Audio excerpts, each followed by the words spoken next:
இந்திய அரசால் தேடப்பட்ட குற்றவாளிகளில் முக்கியமான நபராக கருதப்பட்ட சோட்டா ராஜன் ஆரம்ப கட்டத்தில் மும்பை சினிமா தியேட்டர்களில் பிளாக்கில் டிக்கெட்டை விற்றுக் கொண்டிருந்த நபர் என்பதை நம்புவது சற்று கடினமான விஷயம்தான். சோட்டா ராஜன் பின்னணி குறித்த சில முக்கியமான தகவல்களை இப்போது பார்க்கலாம்.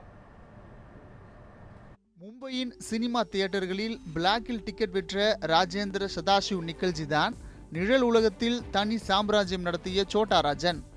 ஆரம்ப காலத்தில் பட்டா ராஜன் என்று அழைக்கப்பட்ட ராஜன் நாயர் என்ற தாதாவின் கீழ் ராஜேந்திர சதாசிவ் நிக்கல்ஜி வேலை செய்து வந்தார். ராஜன் நாயர் மறைவுக்கு பின்னர் தாதாவாக உருவெடுக்க தொடங்கிய ராஜேந்திர சதாசிவை சோட்டா ராஜன் என்று அழைக்க தொடங்கினர்.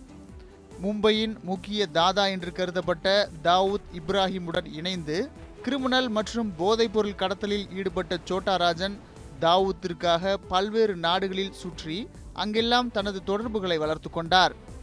எனினும் 1993ஆம் ஆண்டு மும்பையில் நடத்தப்பட்ட தீவிரவாத தாக்குதலை தொடர்ந்து தாவூத்திடமிருந்து சோட்டா ராஜன் பிரிந்தார். இதையடுத்து துபாயில் இருந்த சோட்டா ராஜன் மீது தாக்குதல் நடத்தப்பட்டது. அப்போதிலிருந்தே தாவூதிடமிருந்து தப்பிக்கொண்டிருக்கிறார் சோட்டா ராஜன். சோட்டா ராஜன் மீது தாக்குதல் நடத்திய சரத் ஷெட்டி 2003இல் கொல்லப்பட்ட போது அதில் சோட்டா ராஜனுக்கு பெரும் பங்கு இருக்கலாம் என சந்தேகங்கள் எழுந்தன.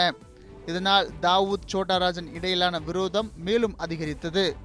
தாவூதிடமிருந்து பிரிந்த சோட்டா ராஜன் அல்ஜீரியா, தெற்கு மற்றும் கிழக்கு ஆசிய நாடுகளில் தனக்கான அடித்தளத்தை ஏற்படுத்தி கொண்டு ஐரோப்பிய நாடுகளுக்கு போதைப் பொருள் கடத்தலில் ஈடுபட தொடங்கினார். இதற்கிடையே தாவூத் குறித்த தகவல்களை இந்திய உளவுத்துறையினருக்கு சோட்டா ராஜன் அளித்து வந்ததாகவும் கூறப்படுகிறது. இதன் மூலம் சோட்டா ராஜனுடன் இந்திய உளவுத்துறை அதிகாரிகள் சிலருக்கு நட்பு ஏற்பட்டதாகவும் கூறப்படுகிறது. 1995 ஜூலை 9இல் சர்வதேச போலீசாராலும் சோட்டா ராஜன் தேடப்படும் குற்றவாளியாக அறிவிக்கப்பட்டார். அப்போது மலேசியா, ஹாங்காங், தென்னாப்பிரிக்கா, ஆஸ்திரேலியா போன்ற நாடுகளில் மாறி மாறி தலைமறைவாக இருந்த சோட்டா ராஜன் தொடர்ந்து தனது கும்பல் மூலம் மும்பை, டெல்லி உள்ளிட்ட பல நகரங்களில் குற்றச்செயல்களில் ஈடுபட்டு வந்தார். ஆஸ்திரேலியாவில் தலைமறைவாக இருந்த சோட்டா ராஜன் சுற்றுலா தலமான பாலி தீவுக்கு சென்றபோது கடந்த மாதம் 25ஆம் தேதி இந்தோனேஷிய போலீசாரால் கைது செய்யப்பட்டார்.